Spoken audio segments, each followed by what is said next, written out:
Well, everything that happens to us is the result of a choice we made or have allowed others to make for us. So says Marsha Clark, the author of the book Choose, the role that choice plays in shaping women's lives. Marsha says clarity of choice is a powerful tool in terms of shaping and taking control of your life. She joins us this morning as part of our book author series. Good morning to you, Marsha. Good morning. Clarity of choice. I was so struck by that. That's such a powerful statement. What does that mean? Well, I think first it starts with being clear about who we are. And who we are is how we want to show up in the world, what our value systems represent, and really how we want to interact and represent ourselves and even women in the larger sense in the world. And it's interesting because I often, when I talk to book authors, I like to know the background in terms of what sparked the book. Was it something in your own life in terms of making choices that kind of said, I think there are probably other women who may be going through this? Yeah, so my career experience, if you will, was growing up in a very male-dominated, as most companies are. I often laugh when I hear that, but male-dominated, almost militaristic environment.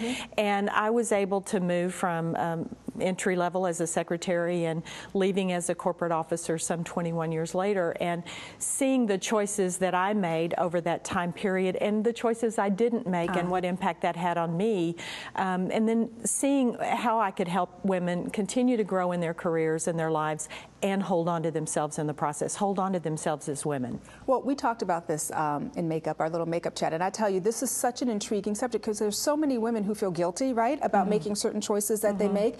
And it's interesting how you've written the book. You profile 5 women who were introduced as characters in the story, but the interviews that you did were conducted with real groups of women who were exploring critical choice points in their lives, right? Right. We wanted the 5 women to really represent the everyday woman. You know, we have a lot of high-level women that there's not very many of them, and we put them up on very high pedestals. So who can I relate to that is more like me, that I can then see what choices they made that give me opportunity and possibility thinking that says this is more of what my choice levels might be on a day-to-day basis. Marsha, why do we feel guilty, we meaning women, when we have to make certain choices? We have an internalized part of ourselves that says when things go wrong or when we're not enough, we point inward.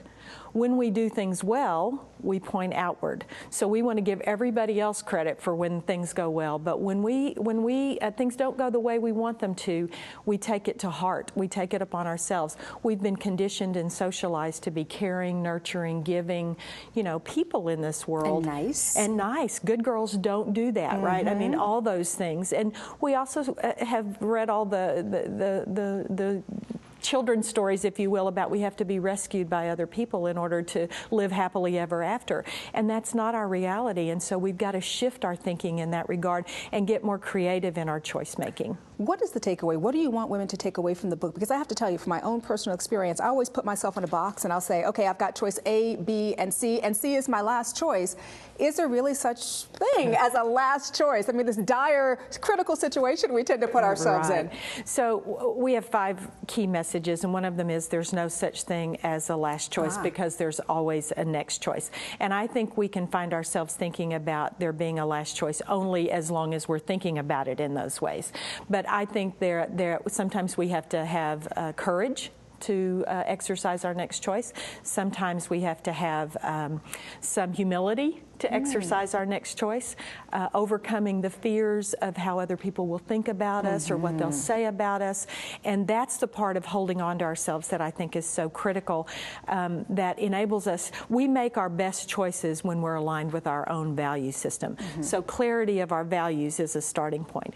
Then how does this choice align with who I am as a person and my value systems? Then we can make that next best choice. I have to tell you, intriguing. I could talk to you about this all day. We almost did in makeup, right? We did. We were on a roll. We should have been rolling on this. That's right. Makeup. But wonderful conversation, great subject matter. Certainly it will empower women across the country. Thank you so much for stopping by to talk to us about it, Marsha. My pleasure. And again, the book is called Choose, the role that choice plays in shaping women's lives. For more information on Marsha or the book, please visit the website marshaclarkandassociates.com.